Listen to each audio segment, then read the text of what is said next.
And rolling. Give me some levels. Give you some levels? Like, Just like talk like that. Hello, my name is it's not the first time I've done that. My name is Marcel, and I'm partially shell, as you can see on my body, but I also have shoes and a face. So I like that about myself, and I like myself, and I have a lot of other great qualities as well. That's perfect. Okay. Is this the wild tone right now? Yes. Just stay still for 30 seconds. How long are you gonna... What are you trying to do with all this? I'm making like a little documentary that I might put online. Online? Yeah. You lost me. Okay. Itchy. Are you recording? Yeah. Right now? Yeah. Oh. Well, what should I be doing? Just, well, don't do anything. Just do whatever you'd normally be doing. Like if I weren't here.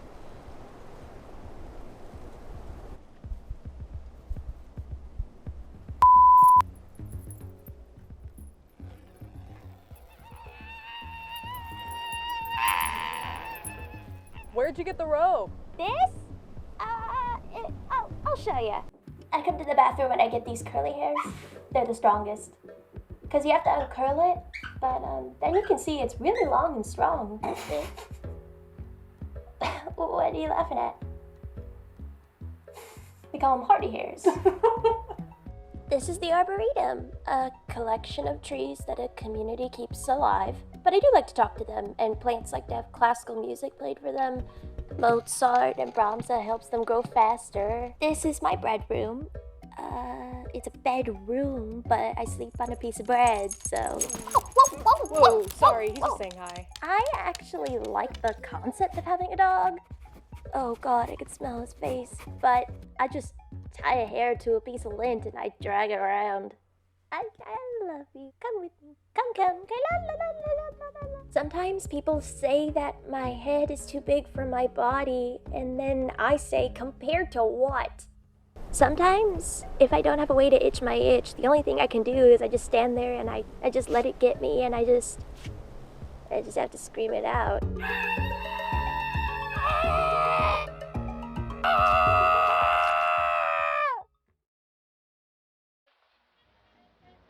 Alcohol is running rampant in the streets of our great country, and we need your help, citizen. Do your part by following ICE. I investigate.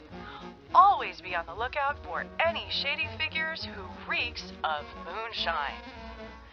C. Call the authorities. Alert the local authorities and let them know if you've seen any suspicious activity. E. Eliminate the contraband. If you find any contraband, give it a good old toss into your nearby river. This has been a message from the Bureau of Prohibition.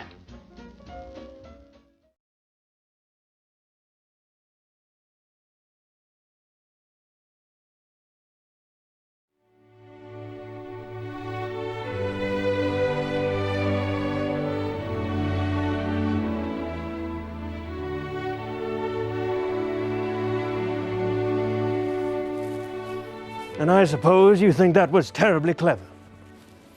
Oh, come on, Gandalf. Didn't you see their faces?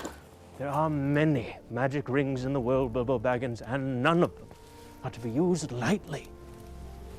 It was just a joke. But I suppose you're right, as you always are. You will keep an eye on Frodo, won't you? Yes, both eyes. I'm leaving everything to him. And what of this ring of yours? Is that staying as well? Oh, it's over there on the mantelpiece. Oh wait, no, it's here, in my pocket. Isn't that weird? But why should I have to give it up? I think you should leave the ring here, Bilbo. Is that so hard? Well, no. Yes. I don't want to part with it anymore. It's mine. I found it. It came to me. There's no reason to get angry. If I'm angry, it's because you made me that way. It's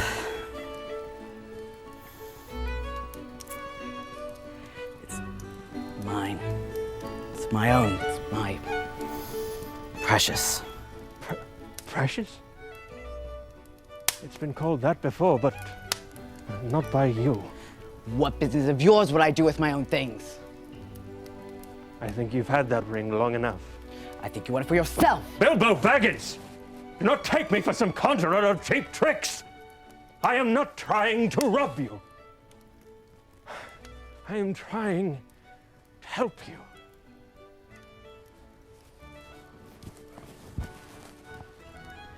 All your many long years, we've been friends. Trust me, as you once did. Let the ring go. You're right. The ring must go to Frodo.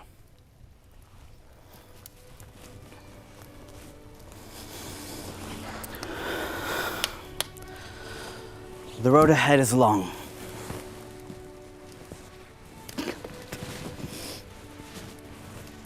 But it is time.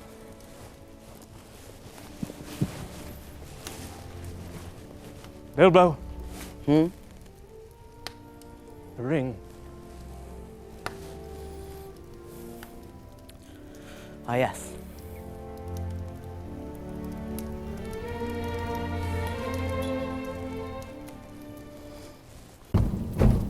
Hi, Rebecca. This is Nurse Picaro again. We really need to get you back in here to do the follow-up blood work.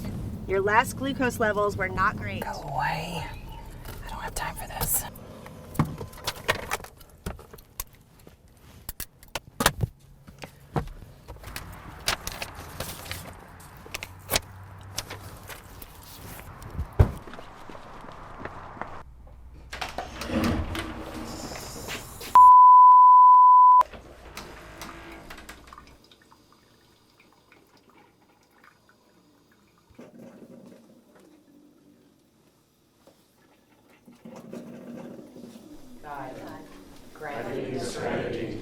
To accept the things I cannot change, the courage to change the things I can, and the wisdom to know the difference. Good afternoon. I'm Gertrude, and I'm a grateful recovering alcoholic and addict. I'd like to thank all of you for coming today to celebrate birthdays. Can we please have a moment of silence for the still suffering alcoholics?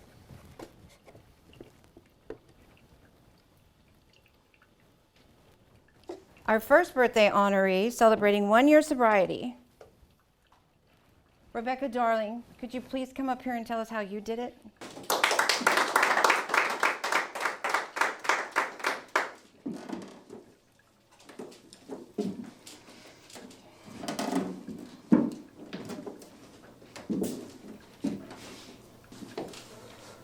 Hi, my name's Rebecca, and I'm an alcoholic.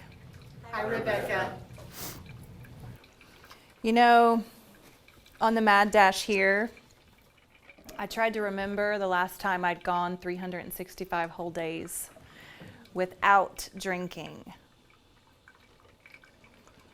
I had my first taste of alcohol when I was 10. And if I haven't been consistent with many things in my life, by golly, I've been consistent with my drinking. I was never a normal drinker. Even from the beginning, I was the girl who would black out to wake to the stories, the horror stories of what I'd done the night before. For 35 years, absolutely nothing could stop me from drinking. Not my DWI, because I did not run that red light. Not me losing my job. I hated that job anyway. Not even pregnancy could stop me. After all, having a glass of pregnancy wine is what you do in France, right?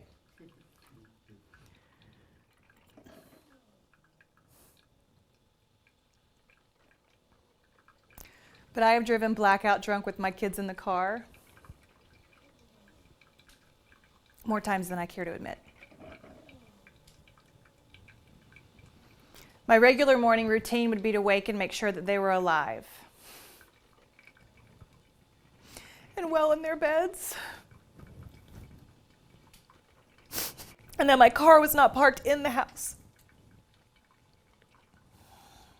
But hey, as long as I made my life look perfect on the outside, no one ever questioned whether I had water in my cup or straight vodka.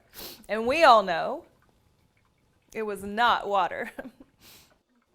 I even joined the PTA and signed up to be a soccer coach because the mommy wine culture was a great excuse for day drinking. But I, yours truly, could never stop at 1 or even 5 for that matter. I was stuck in a vicious cycle of self-loathing, depression, anxiety, and I did not know how to get out of it. A friend suggested I come here, but I was adamant that I was not a alcoholic. I pay my bills. I'm not homeless. I'm a room mom, for God's sake. But I made a promise to that friend that I would go to 1 meeting. The only other person in that first meeting was John. His willingness to be completely open and honest about his recovery gave me the strength to know that I didn't have to do this alone. None of us do. And I haven't been alone since that day. 365 days to be exact. I have each and every one of you. And you know what you taught me? Feelings won't kill me. Shocker.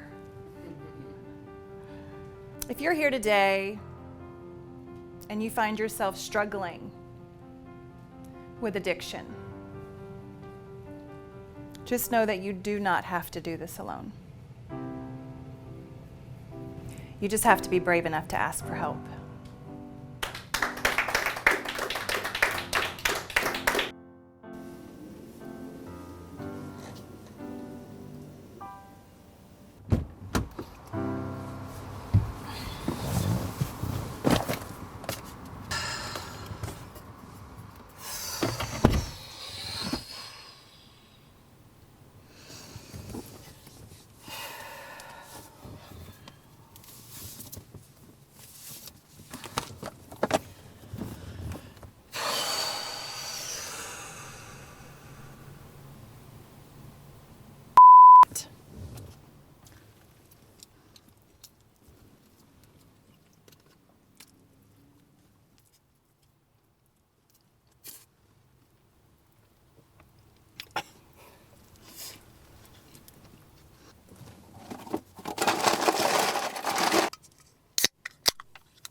Good afternoon. This is Nurse Bucaro.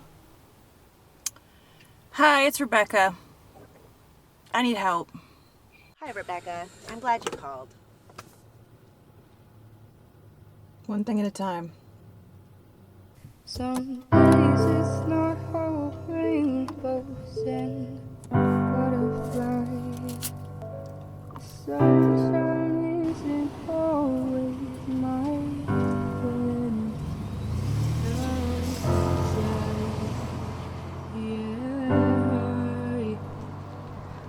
take it one thing at a time. I know I'll shine down from the sky. I'm waiting for things to align. So at this time, I'm waiting for my thunderstorm. The lightning yet to come.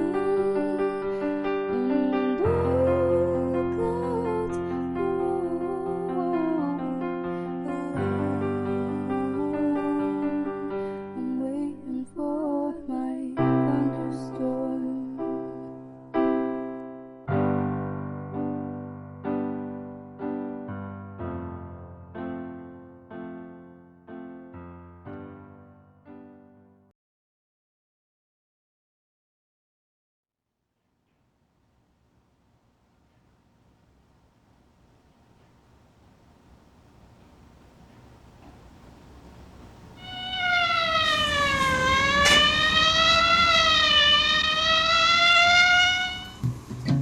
I got the blues, blues. I got the blues, blues, blues, blues, blues.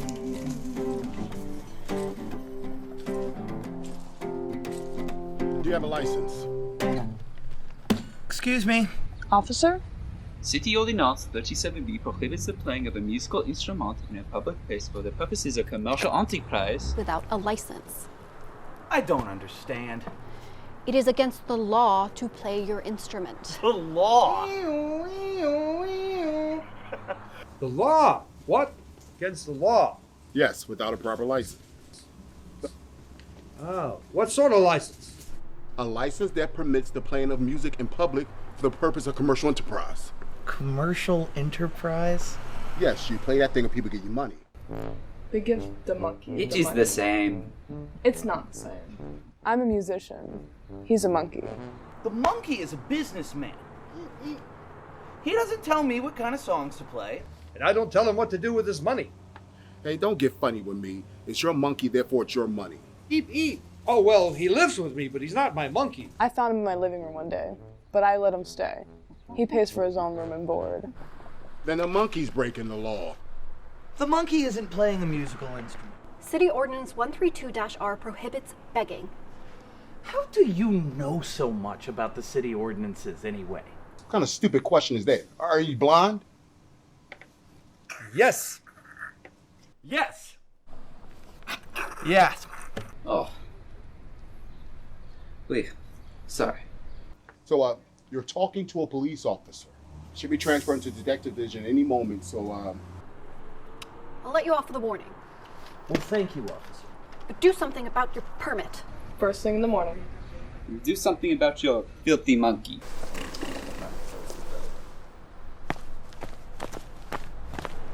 Halt! Halt! Stop right there. Ah, monsieur.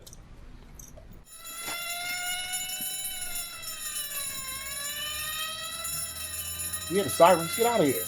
Don't you hear the siren? Move along.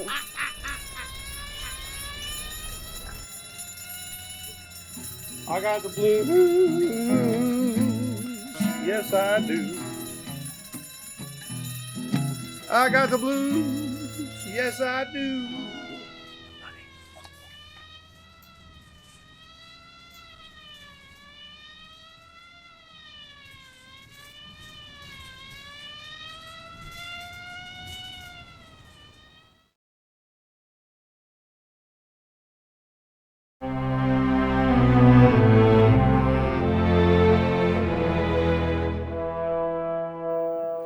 On this episode of The Greatest Minds of All Time, we will be covering Dr. Gregory Bradford. Much can be said about the brilliant mind of one of Seattle's greatest doctors. As we spend a day in the life of Dr. Bradford, we see that he takes care of his patients with the utmost respect for boundaries and limits.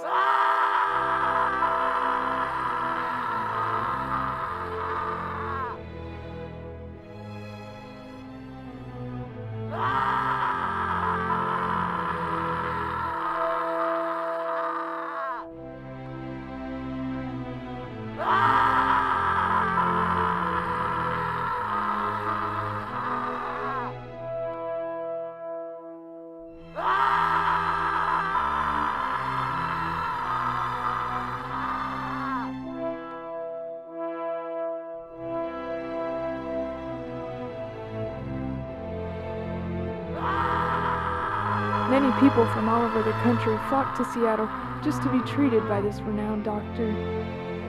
As you can see, Dr. Bradford is very popular. His patients are always happy to see him. Graduating from the Institute of Yale, Dr. Bradford originally started his career in research, finding cures to foreign diseases.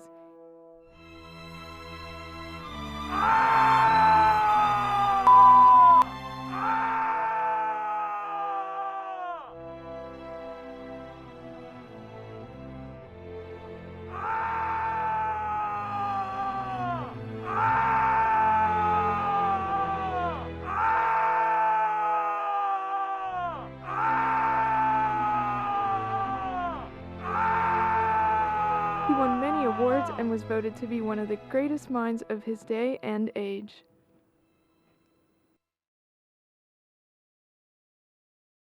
I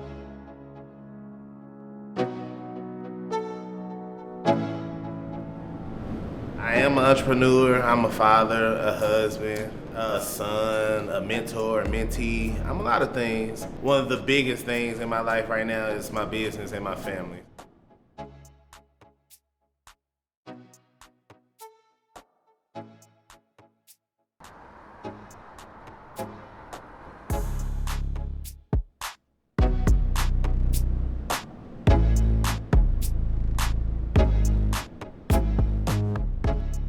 So I own Kicking It, which is a sneaker boutique located in Austin, Texas, in the Domain.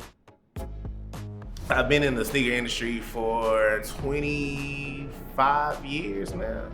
So quite a while doing sneaker retail and just learning about sneakers, and it's just always been a passion of mine since I've been in middle school. So now it's grown from a passion to a profession.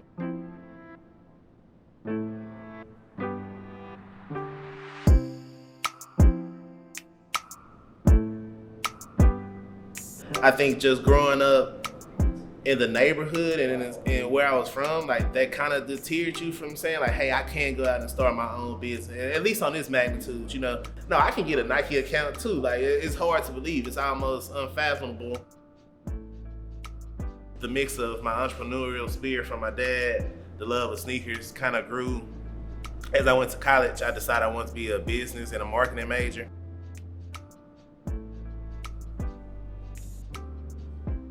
At the time, it was a really big website called NiceKicks.com.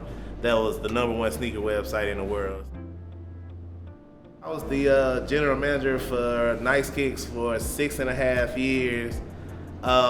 Maybe 4 years then or so, they sold the company to a larger corporation. It was a lot, it was different. Like, you know, I signed up to work for a mom and pop organization and not a corporation. Had some other opportunities come up, the biggest being Houston-Tillotson University. So went there, became an adjunct professor there. I just couldn't get the entrepreneurial spirit out of me. Like, yeah, HT was great. It was a dream of mine to come back to my alma mater and teach and help the kids there. But I always wanted to open my own sneaker store. We call it ATX Black Wall Street. We teamed up with Houston-Tillotson University to host it on their campus. Well, not normally. Just at events. Okay. So we have 8 inch and serves about 8 to 10. So it's basically a black business expo where black businesses come out, set up pop-up shops, and like we advertise it extremely hard. Just try to push all of our clients to them to come out, shop black and independently owned businesses. We charge a vending fee, but everything we charge from the vendor fee is actually donated to Houston-Tillotson in a scholarship. So it's like, again, like we're not taking from the community just to take. Like, so we're taking, but with the intentions of giving it back. With that, I was able to kind of connect to HT. We wanted to come up with a different idea of helping to promote different independent and small black-owned businesses. And we came up with the idea of doing something with the women's basketball team. Me and the coach of the women's team, Coach KD, he's an alumni as well. We came with the idea to kind of put our logo on the jersey like the NBA is doing now. It's like, oh, a sponsored jersey. It's gonna be really cool to see the HT women's basketball team in white and blue uniform for the first time ever.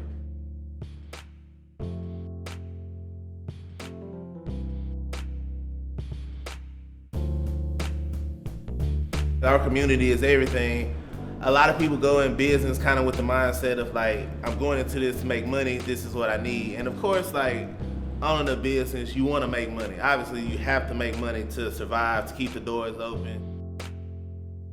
Without the community, we wouldn't exist. Like, you know, we can have all the shoes in the world, but if the community isn't coming out to buy them, it wouldn't matter. Like, at the end of the day, shoes sell themselves. We're kind of selling a brand and what we believe in.